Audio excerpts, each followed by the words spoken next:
Dobre, tak je tu Michal. Čaute, Ešte raz gratulujem. díky. Michal reprezentoval vlastne seba, on podstúpil všetky BRMčka, všetky kvalifikácie a práve dnes sa vrátil. A priniesol mi náš spoločný bicykel, ktorý sme podľa Michalových ako prianí a respektíve nejakých mojich predstav sa snažili postaviť. A teraz ideme urobiť krátky vlog, nejaké technické veci a možno nejaké pocity.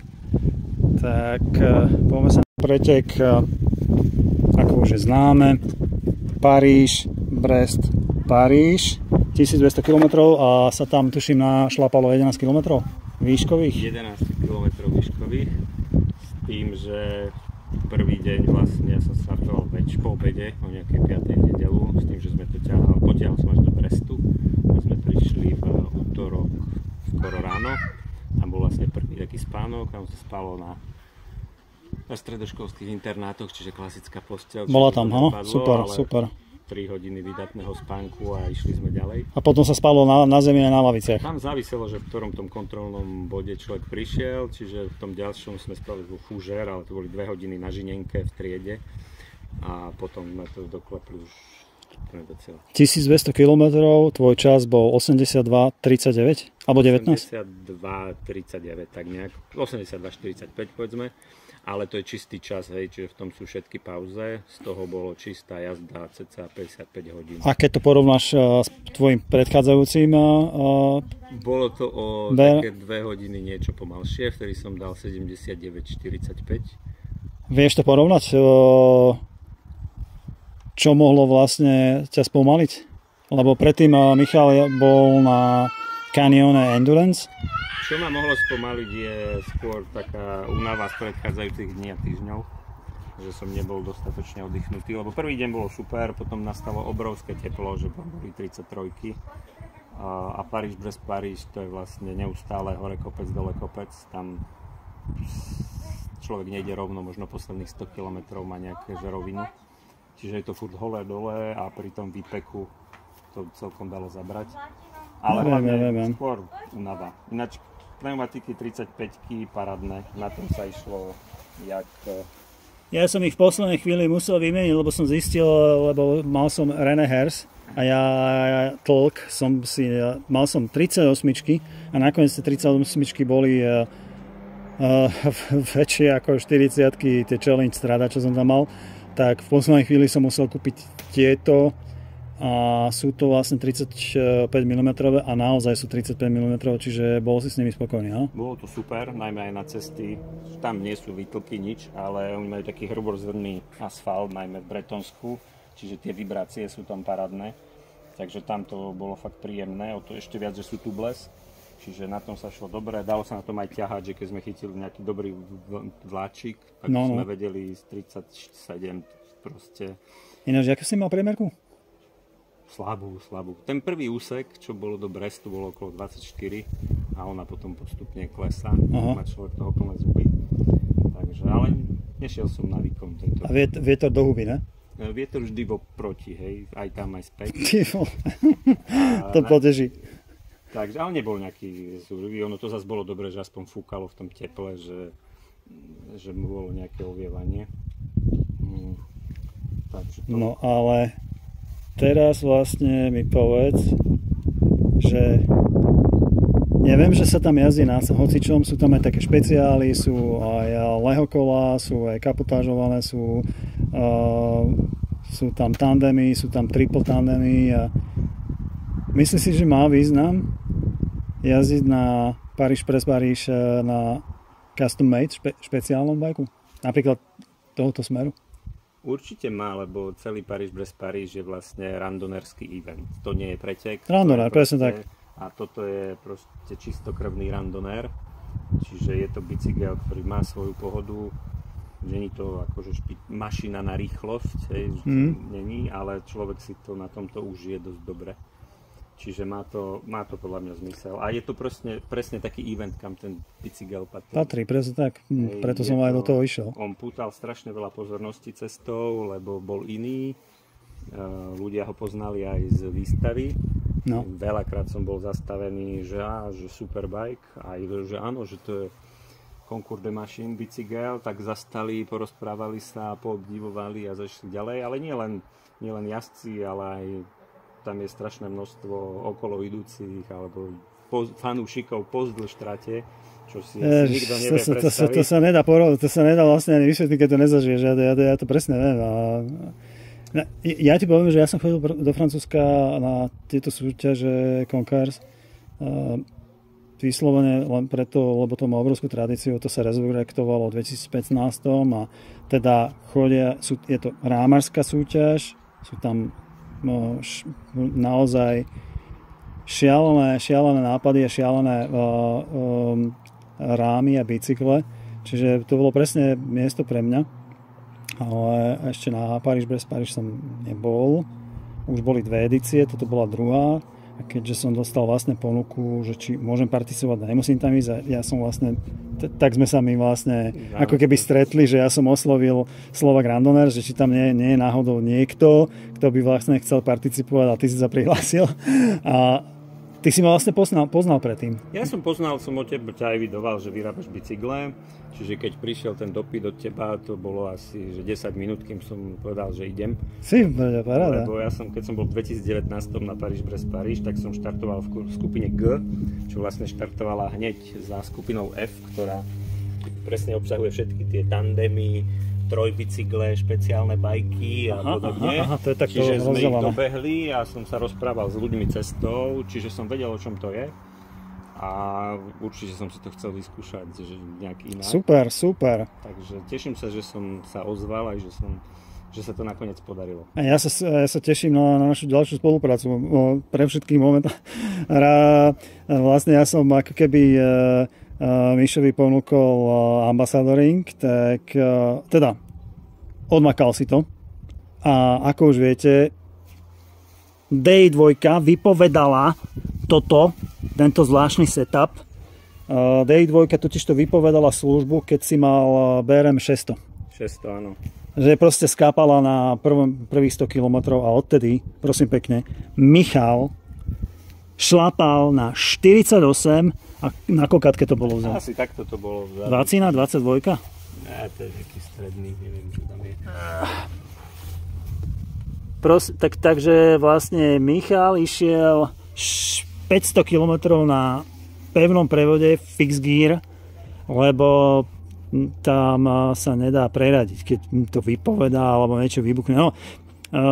Bol som z toho veľmi nešťastný, lebo čakal som prakticky celý deň na Michala, kým dorazí z tej 600-ky. Ale fakt to bral to ako fun, bral to ako zábavu, asi to dal proste. A ja keď som vlastne dostal ten bike, tak som to celé rozobral. Vykúchal som dal som všetky dráty von, keďže už sme mali vlastne ten náš plán ísť na Concours a na Paríž-Brest, tak som aj musel.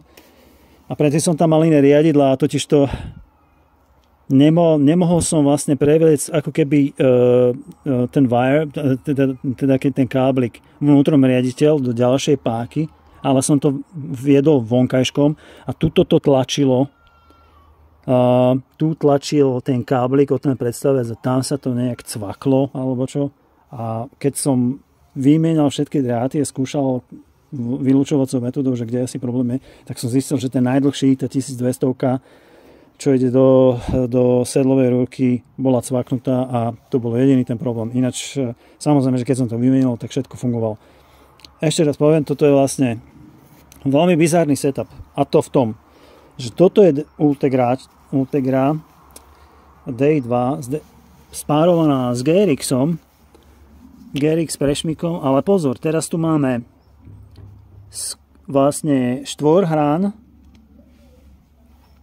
čo je starý štandard, spárované s takže vlastne som musel mať presnú dĺžku osky, pretože už to má naprogramované tú komunikáciu. Keby bola kratšia, tak nebudem vedieť preraďovať. Keby bola dlhšia, tak tiež ten prešmik nebude vedieť preraďovať, čiže musel som sa vlastne ako keby zamerať na štandardnú dĺžku osky bežných GRX klub, čiže bolo to vlastne veľa nejakého takého fidlikania okolo toho, ale fungovalo to dobre, áno? fungovalo to úplne bez chyby. Ja som osobne nikdy nemal D-Lightu, čiže to bola prvá skúsenosť a je to fakt veľmi príjemné. To radenie je tiché, presné. A si poviem, že na tej Dura-Ace tam, tuto musíš akože aj zatlačiť niekedy, že ale na Dura-Ace a mne sa zdá, že aj nová Ultegra už to má také jemnejšie. Aha. Tak ináč toto sú staršie, toto boli tie 10, toto boli 7 z tých prvých, to bola 7000, neviem koľkatka. Medzi tým je už nový model. Ja som si hneď vyskúšal, či to nabíjanie funguje. No, prčici. Išlo to aj z powerbanku, čiže bolo to úplne v pohode. A takže ty si to mal spolu? Ty si to mal so sebou? Ten kábel? Ja som to mal pre istotu so sebou a hneď som to po nejako, akože na prvom checkpointe som to zapol, že či to dobíja, to dobilo a potom vlastne to vydržalo bez nabitia prakticky 2/3 tej jazdy s tým, že tá baterka, keď to teraz pozrieme, je furt zelené svetlo, čiže je to nad 50%. Bomba. Čiže úplne parádne to drží. Super. Tak hovoril si, že z jazdy boli parádne na tom? Z jazdy som si fakt, že vychutnal na tom. Ešte to má taký svojský zvuk, ktorý sa mne páči, že všetci vedeli, že idem. Ale naozaj v tom zjazdoch to je neporovnateľné s karbonovým bicyklom, ktorý najmä keď je taká hrbolatá cesta, skáče, lieta, to išlo priamo dole. 35-ky plášte v zákruta ešte v tých zjazdoch. Úplná dôvera. Ja by som vlastne momentálne, to sa mi podarila asi najľahšia vidlica vôbec postaviť. Ja som totiž to odoberal aj z korunky.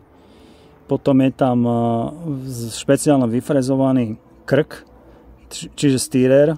Vznútra je viac vyfrezované, čiže je ľahší. I keď mám plné dropouty, vlastne pätky, v ktorých je systém SL, tam je to vedenie káblu, totiž to vnútrajškom, vychádza to vlastne pod korunkou. To je taká špeciálna vec, že vlastne ten náboj nemá konektory, čiže je to bezkontaktné takzvané. Tá vidlica váži 700 gramov. A tiež tie blady, vlastne tie šable sú Reynolds, také veľmi tenkostené. Čiže nie je tam klasický bend, je rovný, ale to som si ja vybral, nechcel som sa dávať viac na klasiku. Chcel som, aby vyzeral tak modernejšie celkom bicykel. I keď možno by to bolo ešte oveľa komfortnejšie, pretože ten bend častokrát pôsobí ako také prúženie, že vlastne je tam ten offset ti umožňuje, ako toto je, dajme tomu kolmica smerom k zemici, že vlastne to tlmenie tam nie je až také dobré, ale stále je to styl a to dosť napomáha. Ale a čo hovorili vlastne? Tak a teda bagy. Dobre sa ti s nimi robilo? Bol si s nimi spokojný s tými taškami? Bagy úplne super. Ja mám Apidury pôvodne, ale tu prvá vec super zips. Aj to ide jedna radosť, aj bočné, čo väčšinou v tých Apidurách, aj čo mám ja, aj čo kamaráti majú. Tam je strašný problém počase s tým, že to nefunguje. Čiže je úplne super. Priestoru habadej, tým, že to je na veľa miestach uchytené tieto rámové, tie boli super. A predná taška prakticky mi dokázala odniesť úplne všetko. Máme nejaké reklamné materiály. Čiže tu som mal prakticky oblečenie. To je na magnety, tie uška to sú? Nie sú na magnety, sú tam také cvočky. Ale vnútri sú magnety. Hej. No. Čiže držalo to úplne v paradičku. Tu je také celkom praktická vec, kde som ja mal brevet kartu, čo je vlastne potvrdenie, vždy keď prídete na kontrolný bod vám dali. Tam boli aj doklady, čiže bol to hneď prístup k tomu, občas telefón, keby pršalo. Je to nepremochavé, či sa dá. A tuto som mal také vrecko na elektroniku. A mal si nejaké oblečenie náhradné? Hej, mal som asi 3 dresy. Takže to som dal, plus ponožky, kadejaké návleky. Návleky si mal dlhé, no. Bundu si nemal?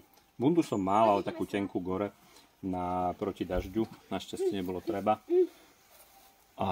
Čiže všetko sa odviezlo, plus ešte nejaké jedlo a mal som ešte rezervu. Takže dalo sa. To aby som vysvetlil, že vlastne na poslednom Bike Collective Berlin v výstave v Berlíne teraz v marci, tak náhodou som tam objavil totižto výrobcu týchto bagov. Volá sa to, že Witzlinges, ale ten chalan sa volá Tajmin. A som na to pozeral, vlastne strašne sa mi to páčilo, som hovoril, že som sa s ním bavil, že prosím ťa, že idem na Concours, idem na Paríž-Brest, že nechceš akože urobiť team-up. A bol z toho veľmi nadšený, lebo on sám tiež je fanúšikom týchto akože brevetov alebo endurance typu jazdenia. A hneď na to skočil, len sme si vlastne tlápli a toto vyrobil priamo na môj bike. Naozaj, že ja som si vybral farby a ako vidíte, podľa toho som robil vlastne aj painting. Čiže tá línia tej farby, potom dýkali, bola tam vlastne tá pumpa a bol tam aj tieto maličké detálíky, takže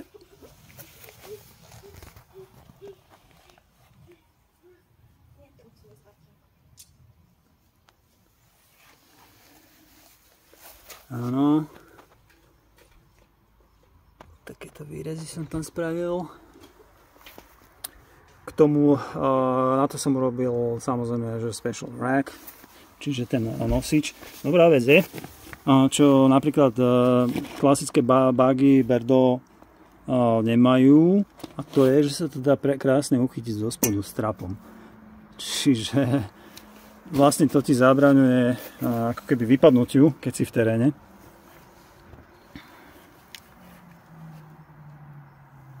Svetla používam Son, takisto Dynamo a vlastne aj zadné svetielko. Toto, a to som takto krásne vylepšil, že som tam vyfrezoval tieto dierky. Mne sa to páči, lebo je to znovu pochádza to z toho štýlu za začiatku minulého storočia, keď sa vytvárali všelijaké výmysly, vlastne ako keby končila tá Steam Age koncom 19. storočia. A ten štýl a tá doba sa mi strašne páči, tak som to chcel viesť v tej nálade. Vymiel som, toto sú center pull brake calipers, vymiel som tie pätky, gumičky brzdové. Brzdilo to lepšie než predtým? Brzdilo to super. Že?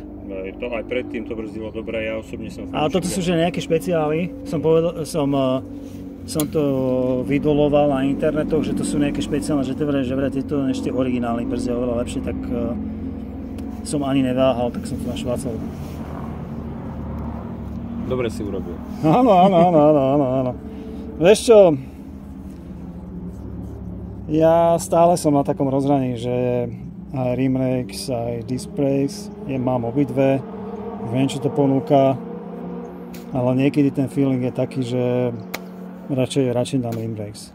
Aj cestiak je super ľahký a super efektívny, stále na rafikových brzdách, vieš, ale akože nechcem padať do toho hypu. Disc brake a napríklad elektronické riadenie, čiže niekedy niektoré projekty si vyžadujú už naozaj, že ísť klasikou. No takže feedback si mal veľmi dobré, že ste zastavovali. Feedback bol super, veľmi dobrý. A ja som ako jazdec veľmi dobrý feedback z toho bicykla. Čiže som si to fakt užil. A díky teda, že ešte raz. No ja ďakujem pre Boha. A ty si to odmakal. Tak ja. Nebolo to prvá ani posledná takáto šialená jazda moja, takže už mám v hlave kopu ďalších nápadov, že kam sa zase... Sakra. A bereš ma do týmu? No, jasne, ťa berem. Dobre. Po 4 roky ťa tam posadíme na ten bicykel. Vieš čo? Normálne som si povedal, že asi to začne sa na to sústrediť, nejakým spôsobom môže pripravovať. Že by som to možno dal. Dať by si to Pôjdeme spolu? Kľudne ťa potiahneme, to nie je problém. Hlavne kvôli tým fučákom, čo tam sú.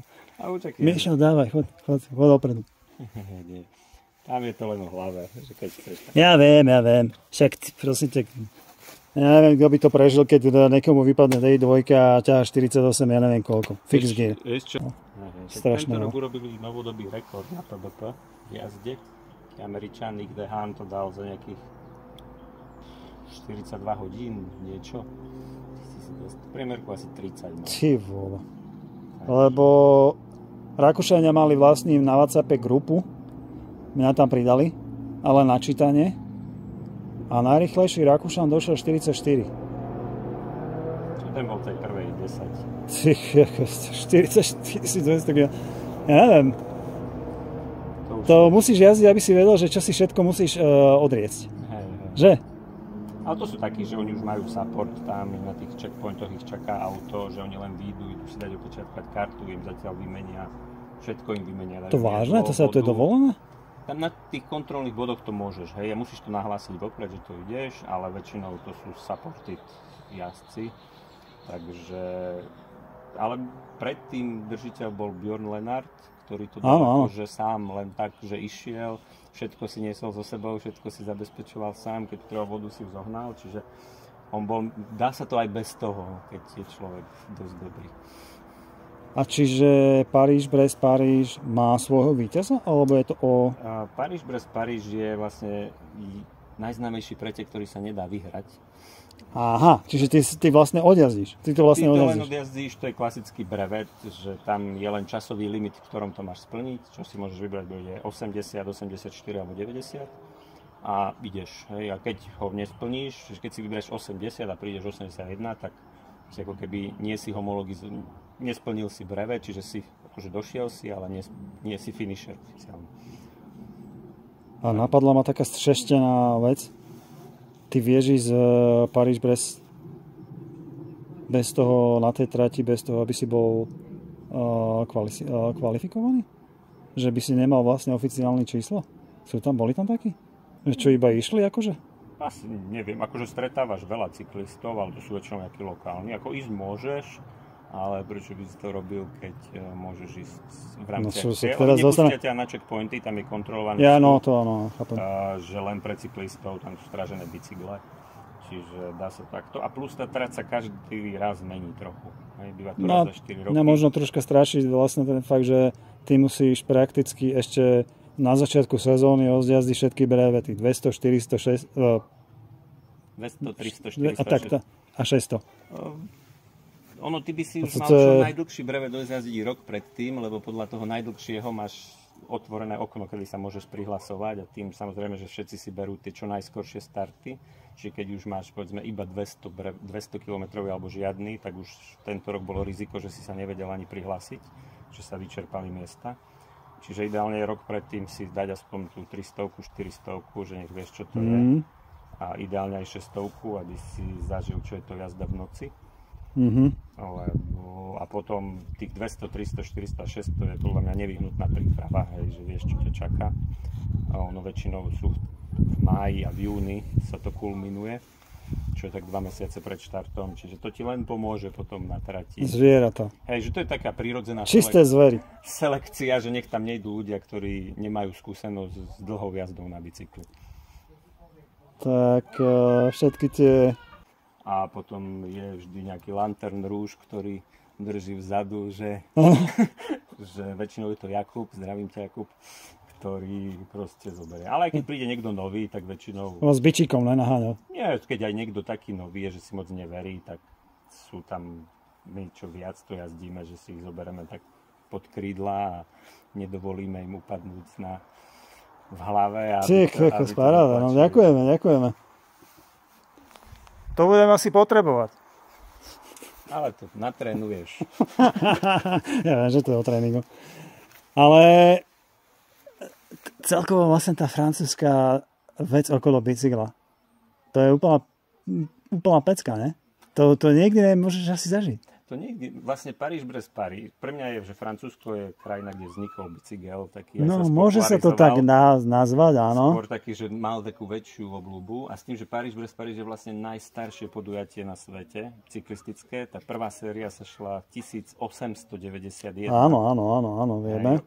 Vtedy sa chodilo 10 rokov, bol to taký profesionálny, ale akurát som si ráno čítal, že ich tam bolo 200 v tom roku 1891. To je masaker, ne? A že to dali za cca najrýchlejšie za 80 hodín, hej, že to už v tej dobe... Ale však vtedy išli na Ukrajinách, prosím ťa pekne.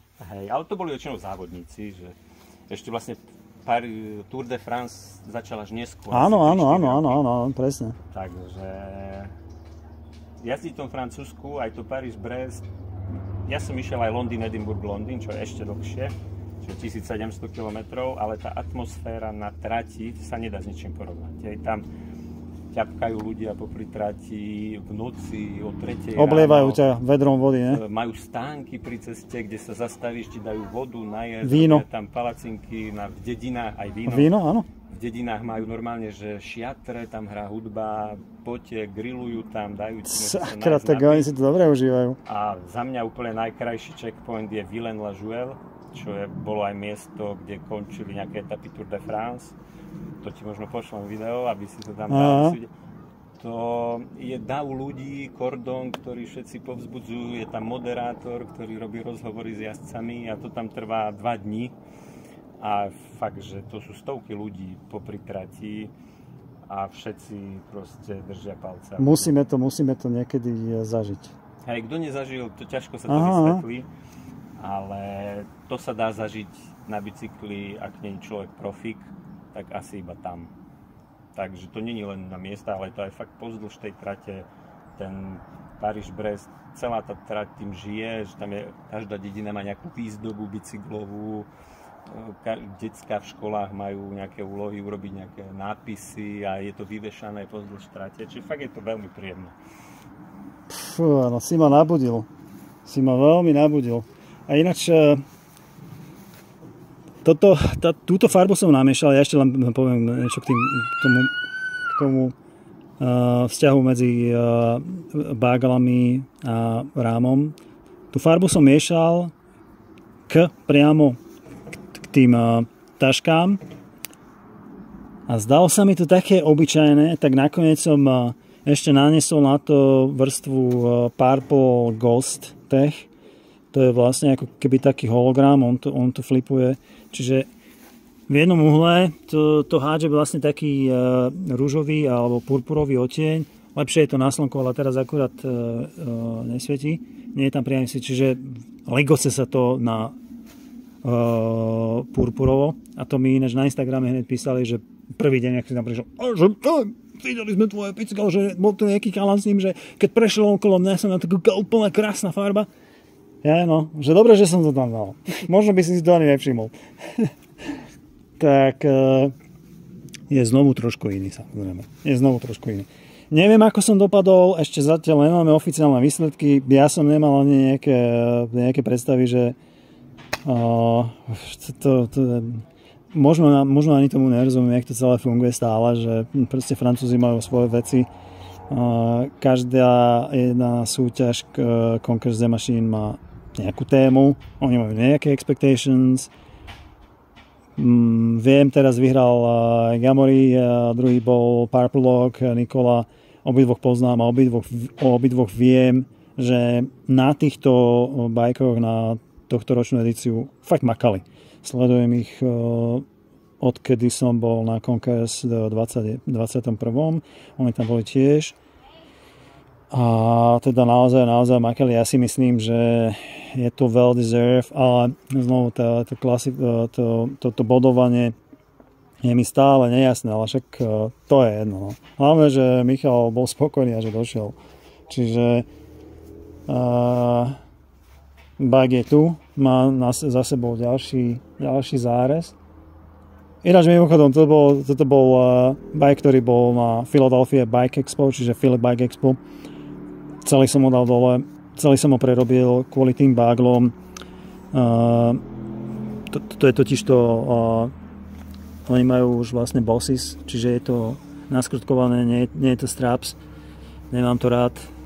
Čiže toto je vyslovené integrovaná kabela s integrovanými návarkami a celé som to dal farby. Potom som prirobil ešte tú pumpu tiež vo farbe a ešte čo som tam dorábal. To bolo asi všetko. Akurát ten predný nosič som robil nový. Tak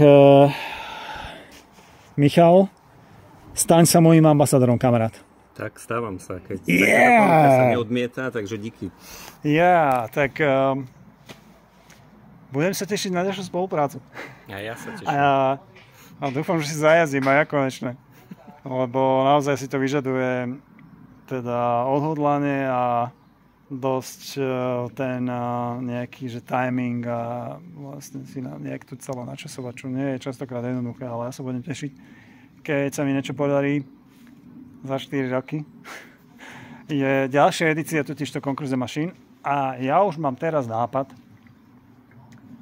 že asi sa začne venovať špeciálom na Paríž, na Paríž-Brest-Paríž, tak som myslel, že každý 4 roky, že sa budem venovať špeciálom priamo vyrobený na tento event. Čo to bude, to ešte neviem. Musím nájsť proste vhodných ľudí na to, ktorí sú nejakými zanietenými cyklistami a ktorí to myslia vážne. Tak budem sa tešiť. Michal sa bude tešiť tiež. Michal sa bude tešiť tiež a všetci sa vlastne tešíme. Dobre, tak sa vidíme a ďakujem za reprezentáciu. Ďakujem za bajk. Super.